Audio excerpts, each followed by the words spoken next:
जय। अब ब्रह्मा जी की पुत्री जो संध्या थी, उस संध्या को बड़ी पीड़ा हुई।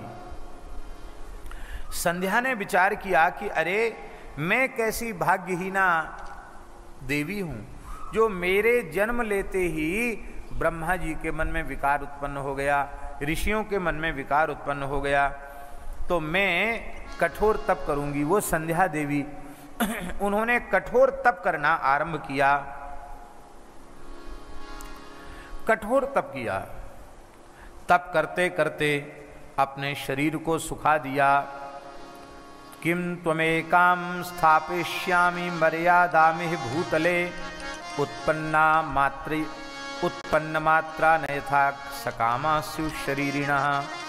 संध्या देवी ने प्रतिज्ञा कर ली कि मैं तप करके ऐसी व्यवस्था बनाऊंगी कि सृष्टि में जन्म लेते ही किसी के भीतर काम विकार उत्पन्न नहीं होगा। पहले जन्म लेते ही काम विकार पैदा हो जाता था।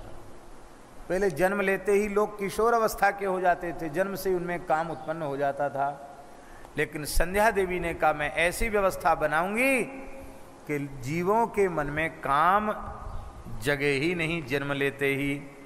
इस प्रकार की अभिलाषा करके पर्वत के ऊपर जाकर के संध्या देवी ने तप करना आरंभ कर दिया। और श्री ब्रह्मा जी ने अपने पुत्र वशिष्ठ जी को भेजा और श्री वशिष्ठ जी ने कृपा पूर्वक संध्या देवी को विधिवत शिव मंत्र की दीक्षा दी और तप करने की विधि बताई। ब्रह्मचर्य व्रत का पालन करने वाली, जटाजूट धारण करने वाली संध्या देवी ने अपना मनोरथ श्री वशिष्ठ जी के आगे स्पष्ट कर दिया। वशिष्ठ जी ने कहा कि भगवान शिव की तुम उपासना करो, और एक मंत्र का उपदेश वशिष्ठ जी ने कर दिया। प्रणव आदि में है, नमः पद उसके पश्चात है, और शंकर शब्द से चतुर्थी का एक वचन है, फिर प्रणव का उच्चारण है। इस प्रकार से ये मंत्र वशिष्ठ जी ने संध्या देवी को प्रदान किया। ओम नमः शंकरायेति ओम इत्यंतेन संततम मौनम तपस्समारंभम तन्मे निगदिताश्रणु। उसने तप करना आरंभ किया, मौन तप आरंभ किया।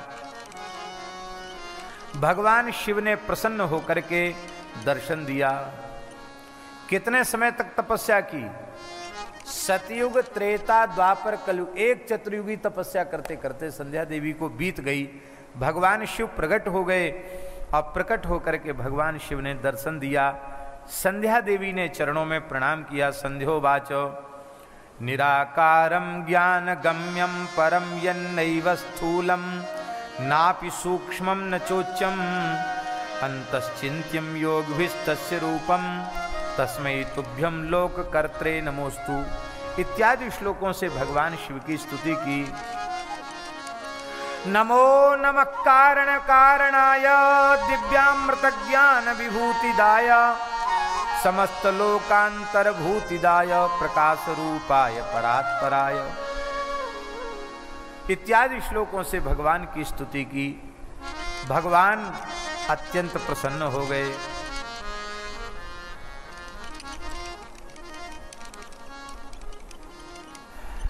भगवान शिव ने कहा कि हे संध्या देवी, मैं तुम्हारी कठोर तपस्या से अत्यंत प्रसन्न हूं, वरदान मांग लो।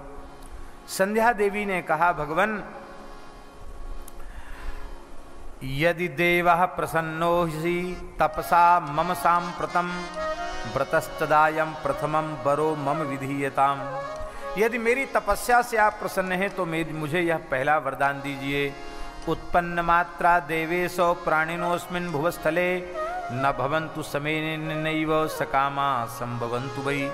हे भगवान, आकाश हो या पृथ्वी, उत्पन्न होते ही कोई भी प्राणी काम विकार से युक्त न हो। और एक वरदान तो ये है, और दूसरा वरदान ये मैं मांगती हूं कि मैं इस ब्रह्मांड में ऐसी अलौकिक स्त्री बन जाऊं जो मेरी जैसी कोई दूसरी स्त्री न हो, पवित्र शुभ आचार वाली, इतनी पवित्रता वाली मैं स्त्री बन जाऊं। और मेरी संतति भी काम विकार से युक्त होकर पतित न हो, मेरा जो पति हो वह भी सर्वथा निर्विकार हो, अपनी इंद्रियों को बस में रखने वाला हो, और जो मेरे प्रति कुदृष्टि से देखे वह व्यक्ति तत्काल पौरुषत्व से हीन हो जाए, पुरुषत्व उसका समाप्त हो जाए। ये 3 वरदान मांगे। भगवान शंकर ने कहा, संध्या देवी अब हम मनुष्यों की, जीवों की आयु के 4 भाग कर देते हैं। तब से मनुष्यों की आयु के, जीवों की, सभी जीवों की आयु के 4 भाग हो गए। कौन कौन? बोले प्रथमम शैशवो भावः कौमाराख्यो द्वितीयकः तृतीयो यौवनो भावश्चतुर्थो वार्धकस्तथा। पहली अवस्था है शैशव, 5 ये बाल भाव, 2-3 वर्ष तक की अवस्था। फिर 5 वर्ष तक की अवस्था है कौमार भाव, और इसके बाद तीसरी अवस्था है यौवन भाव, और चौथी अवस्था है वार्धक्य भाव। तो बाल भाव में किसी के मन में विकार नहीं जगेगा, और शैशव अवस्था में भी किसी के में, शैशव अवस्था में भी विकार नहीं जगेगा, और कौमार अवस्था में भी विकार नहीं जगेगा। लेकिन जैसे ही किशोर अवस्था आरंभ होगी तो विकार उत्पन्न हो जाएगा, और 2 अवस्थाएं विकार से युक्त होंगी, यौवन और वार्धक्य। बहुत ध्यान से सुनने समझने वाली बात है। यदि जीवन बाल्यकाल से ही पवित्र न हो, संयत न हो, उपासना युक्त न हो, तो उस व्यक्ति की युवावस्था तो मलमूत्र की नाली के कीट के जैसी हो जाती है, और मलमूत्र की नाली का कीट तो वो व्यक्ति बन ही जाता है। ऐसे विषयी भोगी पामर जीव की वृद्धावस्था भी अत्यंत दुखदायी होती है, क्योंकि मन में वैराग्य का अभाव होने से उसकी वृत्ति भोगों से हटती तो है नहीं। मन तो संसार के भोगों में लगा रहता है, किंतु इंद्रियां भोग भोगने के योग्य नहीं रह जाती हैं। इससे उसके मन में पीड़ा होती है, और इसी प्रकार से वो निरंतर संस्कृति के चक्र में पड़ा रहता है। इसलिए जिसने अपनी बाल्यावस्था को ठीक कर लिया उसकी युवावस्था भी ठीक हो जाएगी, और जिसकी युवावस्था ठीक हो गई उसकी वृद्धावस्था भी ठीक हो जाएगी। शंकर जी ने 4 भाग बांट दिए और कहा कि देखो, तुम्हारे पति के अतिरिक्त जो भी पुरुष तुम्हें सकाम भाव से देखेगा वो नपुंसक हो जाएगा, दुर्बल हो जाएगा, और तुम्हारी जैसी पतिव्रता इस ब्रह्मांड में दूसरी कोई नारियों में नहीं होगी। ये 3 वरदान शंकर जी ने प्रदान किए, और कहा कि तुमने अग्नि में अपने शरीर को त्याग करने की प्रतिज्ञा कर ली है, इसलिए उस प्रतिज्ञा को तुम पूरी करो। इस समय मेधातिथि ऋषि पर्वत की तलहटी में यज्ञ कर रहे हैं, चंद्रभागा नदी के तट पर। तुम उस यज्ञ की अग्नि में अपने देह को भस्मसात कर दो। संध्या बोली, महाराज किसी का यज्ञ चल रहा हो, मैं अग्नि कुंड में कूदने जाऊंगी, कौन मुझे कूदने देगा? शंकर जी ने कहा, मेरे आशीर्वाद से तुम्हें कोई भी देख नहीं सकेगा। और संध्या देवी भगवान शिव का स्मरण करते हुए अग्नि में कूद गई, और जैसे ही अग्नि में वे कूदी उसी समय उनका जो दिव्य देह था वह 2 रूपों में प्रकट हो गया। एक रूप से तो वे प्रातः संध्या, मध्याह्न संध्या और सायं संध्या के रूप में प्रकट हो गईं, और एक रूप से, एक दिव्य कन्या के रूप से उनका जन्म अग्नि के कुंड से हो गया, और उनका नाम ऊर्जस्वती हुआ, उन्हीं का नाम अरुंधति हुआ। और ऋषियों ने, ब्रह्मा जी ने उस अरुंधति नाम की दिव्य कन्या जो पूर्व जन्म की संध्या थी, उनका विवाह वशिष्ठ जी के साथ कर दिया।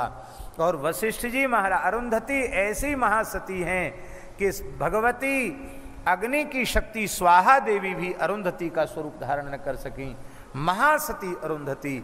और वशिष्ठ जी के जैसे वशिष्ठ हैं, अरुंधति जी के जैसी अरुंधति हैं, ऐसा यह दिव्य इनका जीवन चरित्र है। बोलो भक्तवत्सल भगवान की जय।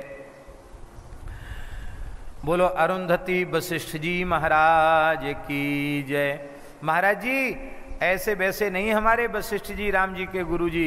लिखा है ब्रह्म विष्णु महेशानाम कर्णस्तृत्वेता सप्त नद्या समुत्पन्ना क्षिप्राद्या सुपवित्र का। उस यज्ञ में ब्रह्मा विष्णु और शिव इन तीनों ने कन्यादान किया।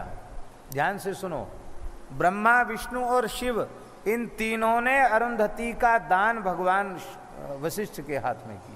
तीनों ने कन्यादान किया और उसमें कन्यादान के संकल्प का जो जल इन तीनों देवताओं के हाथ से गिरा, उससे क्षिप्रा आदि 7 पवित्र नदियां इस धरती पर प्रकट हो गई। आज तो महाकालेश्वर का बड़ा उत्सव है क्षिप्रा जी का। ये क्षिप्रा आदि 7 नदियां, वो जो कन्यादान संस्कार हुआ था उसमें जो जल छोड़ा गया, उस जल से ये प्रकट हो गई। ऐसी इनकी महिमा है। जो इस परम पवित्र संध्या के चरित्र को सुनता है उसके संपूर्ण कामनाएं पूर्ण हो जाती।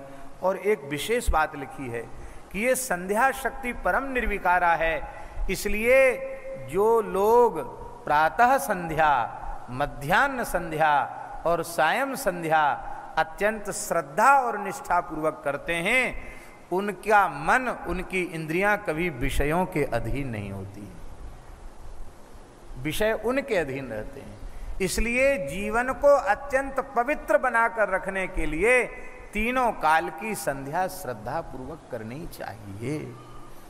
द्विजातियों को समंत्रक करनी चाहिए और इनसे इतर को आमंत्रक करनी चाहिए। सूर्यार्घ प्रत्येक स्त्री पुरुष को देना चाहिए, किंतु संध्योपासन यज्ञोपवीतधारियों को त्रिकाल करना चाहिए। और बाकी जो लोग हैं उन्हें प्रातः काल बैठकर थोड़ी देर भगवान के नाम का कीर्तन कर लिया, जप कर लिया, ध्यान कर लिया, उससे उनकी प्रातः संध्या हो जाएगी। थोड़ी देर दोपहर में 5-7 मिनट बैठकर भगवान का स्मरण कर लिया, उससे उनकी मध्याह्न संध्या हो जाएगी।